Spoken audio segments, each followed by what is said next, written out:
Welcome back to Crowd Control. Today we are going to be talking about a few things. Obviously, they're all related to crowdfunding. We've got some upcoming campaigns, some campaigns that are running. We've got a friend from the Dice Tower. Yeah, we do. Oh, spoiler alert. We do have a friend from the Dice Tower. You'll have to wait and find out who that is. And actually, today it's a little bit different. It's a little unique in that two of the big campaigns launching this week are both on Gamefound. They are. Which is good to see. We like to see that. I haven't seen a ton of huge campaigns on there over the last couple weeks. Yeah. But we actually have two pretty big ones, at least ones that we're excited about. Do you want to do the first one? Yeah, there's definitely an ebb and flow to the Gamefound and Kickstarter. I mean, they kind of come and go. But yeah, there's I don't know that it's a spiritual successor, but there's a game called Peacemakers, Horrors of War on Gamefound. And this is, if you're familiar with Dawn of the Peacemakers, this is that universe. I don't know enough about either of the games to know whether or not they are, if it's a spiritual successor, if it's kind of a enhanced, tweaked version of that. But I can tell you this, it looks infinitely improved just from the visuals alone, which is really what got me. It's a campaign cooperative game where you're playing peacemakers. You're trying to, there's wars going on, and you're trying to come in and stop the wars and bring about peace. But the production value here is really amazing. From the box to the inserts to the components on the table, there's these books that kind of open up. I think there's 6 or so different scenarios that you play through cooperatively. But these books open up side by side with the map on the top and things on the bottom. All the pieces, all the parts look, nothing against the original game. Sure. But they definitely look quite a bit better. They even have something that I thought was a nice little touch anyway. The outside of the box printed wraps around on the inside, and that part that wraps around actually lines up with some of the trays and stuff like that. Well, and they have, it's little things like that that get me. They have the icons on the outside of the box for what goes in which tray, so you can see without having to look. It's just little things, but it's funny you mentioned the way the game looks, because I remember when the original game came out. This was years ago. A few years ago. And people liked it, but there was just some issues with it. And it sounds like that they realized that themselves, because one of the big things that they said was like, they've fixed it, they've streamlined it, they've improved it, the graphic design, the artwork, the gameplay. I don't know if it's all new content story-wise. Yeah, I think so. I never played the original, but it at least evidences a company that's basically come a long way since their earlier games, which is nice to see. Well, another one I wanted to talk about that's coming out this week is also on Gamefound, and this is called The Wilderness. And this game has a huge appeal to me, not just in the gameplay, but also the aesthetic. This is a post-apocalyptic cooperative game. Never heard of post-apocalyptic games. I'm a big fan. I'm just teasing. I'm a big fan of post-apocalyptic games, and this gives me a lot of Zombicide vibes in that you're going to be laying out these tiles that make out the city streets, and you're going to be running around those city streets cooperatively, working together to get items, gain experience, level up your character. But what's different from Zombicide is this is more of a boss battler. It's also not a dice. Is it a dice? Oh, and it's also not a dice chunk. Yeah, right. So the gameplay's not the same, but it does have that same kind of look and vibe to it. But you're fighting against just like one giant boss. That's cool. Who has a bunch of minions. But there's a ton of bosses included, and each one of these bosses promises to be very different, gameplay-wise. As a boss battler should be, you want to have a little bit of a different experience. So you're kind of running around this city map. You're kind of trying to, plan your attacks. You're trying to gain items and fight the minions in order to kind of gain the levels. You need to prepare for the fight, because this thing is kind of chasing you around these streets, and you need to, get to a point where you can actually stand against it. And probably you lose the first couple times you try. But I have to do a little research, but this vaguely there's a video game called The Wilderness, I believe. Do you have any idea if this is related to that? I don't. I have no idea. I don't. I looked at their campaign preview page and I looked at their BGG because I was doing my research. I didn't see any mention. I'm gonna look it up. It could be. He'll edit this and maybe put a block and say David was right or David was wrong. I will find some way to let you know which one was which. Yeah. But I didn't see a mention, but it very much could be, because it definitely does feel video game-esque. Like if this had been a video game, I wouldn't be surprised. Yeah, it sounds like a survival type video game. Very cool looking. Anyway, those are both on Gamefound, but we have a few campaigns that are running right now. Before we get to those, we do have our Dice Tower guest. Drum roll. This is Mark Streed, who does all of their crowdfunding, or a lot of their crowdfunding content. Yep. And he's here today to talk to you. Hey all, Mark here. Guys, thanks for having me on. I really appreciate it. Things that I'm most excited about recently anyway. Let's start with the first one. We have Joyride. I had a ton of fun with this preview. Go check it out. It's just straight up mayhem. Think Mad Max and Mario Kart combined. It's just back and forth action and dice chucking, one of my favorite things. And then of course we have Call of Duty, which might have already ended at this point, but this game was so fun. I love the video game so much. And here, again, a strategic battle back and forth, but also a dice chucker. Again, one of my favorite things.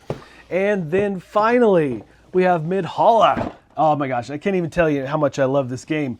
This was a fantastic story-driven dungeon crawling experience. You're laying out tiles, you're going through different areas, you're searching, but when it comes down to fighting the monsters, it becomes this tower defense game, and you make these amazing traps, and you can upgrade those traps to make them bigger, better, and more powerful.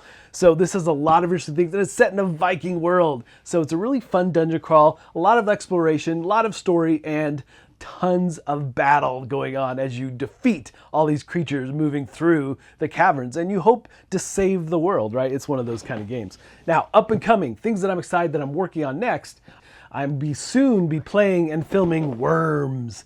Yes, it is based on the video game. I haven't played yet. I'm just going through the rules, so I can't really tell you much about it yet, but keep an eye out for this one. And then, one of my favorite game studios, IV Studio, has a new edition of Mythic Mischief coming out and be working on soon as well. This is Volume 2, all kinds of new factions. The one I'm most excited about are the Gargoyles. So that's just a quick look at some of the things I'm diving into, some of the things I'm excited about. I hope you are too. Thanks again, guys, for including me in the show. Really appreciate it. And until next time, we'll see you at the table. All right, now to talk about some of the campaigns that are already running, one of which is near and dear to my heart. And if you watch the channel, you may have already seen some content on this. This is Marrakesh, Camels and Nomads. This is the expansion to Marrakesh. I don't think a lot of people knew about this. We didn't even know about it until just before Gen Con. Right before Gen Con. They're like, Queen Games reached out and said, hey, we're going to have this at Gen Con if you want to take a look. I was like, what? So watch that video. I won't go into great detail here, but it has 7 different modules of varying size. That's a lot. The big ones, there's 3 big ones, so I'll mention those right now. There's the camels.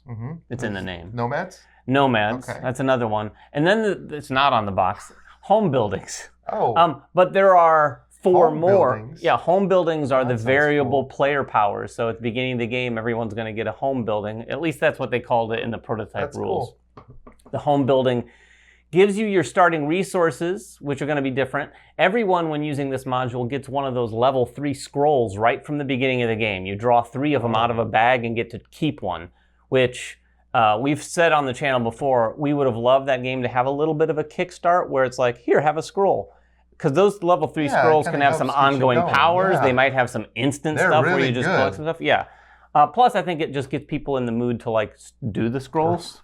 Because otherwise, it can be one of those things that's like, never ignore those. You never do.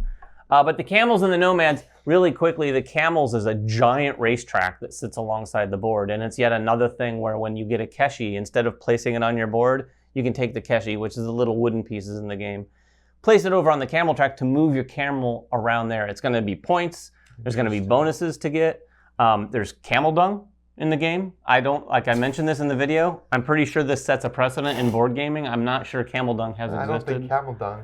It's not good, by the way. You don't want to collect camel dung. Yeah, I don't. Generally speaking. I don't even want to talk about camel dung, generally speaking. There's other modules too that just like there's more luxury goods, more supply tiles. I mean, I could go on, but watch our other video. I'm glad that there's more. That was never a game I looked at and said, what this game needs is more on the table. But I am glad to have it. I will say, it wasn't. This is one of our, in fact, it was my #1 game last year.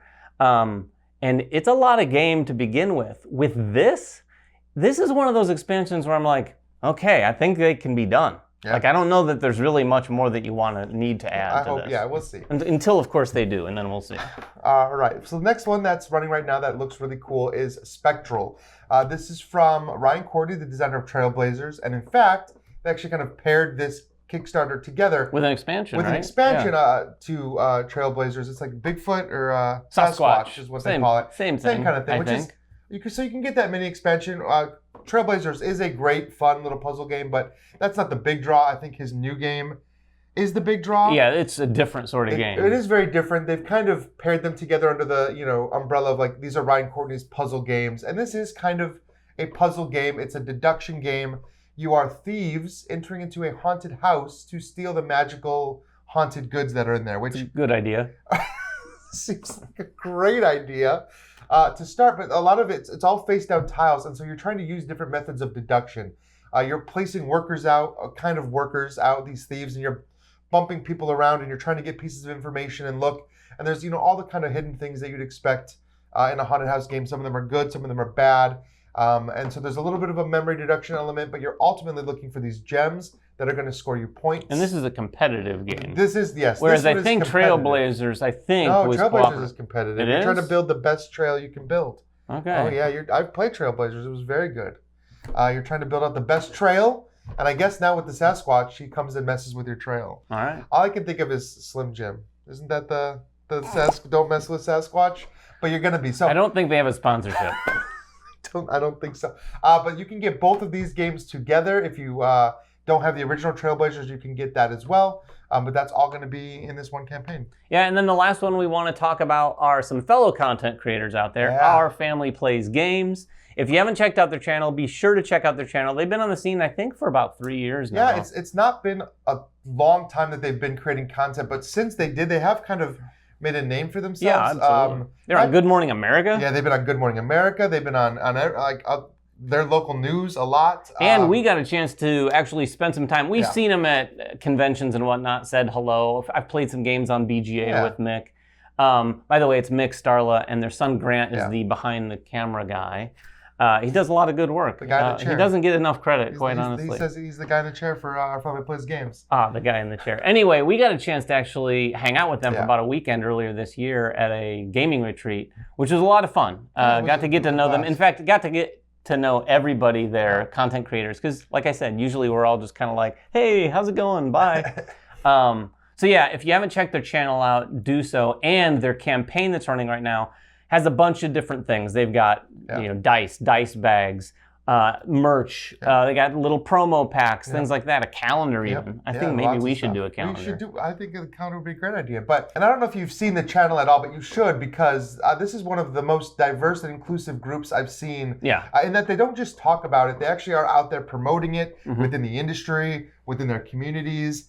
And so they really believe in what they're doing, and they're really just a fun group to hang out with. Yeah, they are fun, and they are like they are in camera in real life. Because when we hung out with them, if you've watched the channel at all, Mick's got what I would call a big personality. I love it. He's like Rob Rouse from Blue Peg Pink Peg, but Mick, and that is Mick. Yeah. Same with Starla, but yeah. Check out their channel. Check out their campaign for sure. I think it's got another about 15 or so days as the time we're recording this. Yeah. So yeah, thank you guys for checking that out. Thank you for checking us out. We love to talk about crowdfunding stuff. Yeah, absolutely. Be here next week for another episode of Crowd Control if there's anything happening in crowdfunding.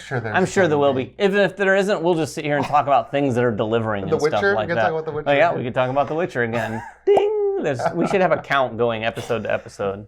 Anyway, join us next time, and until then, make sure everyone has fun at the table, and we'll see you then.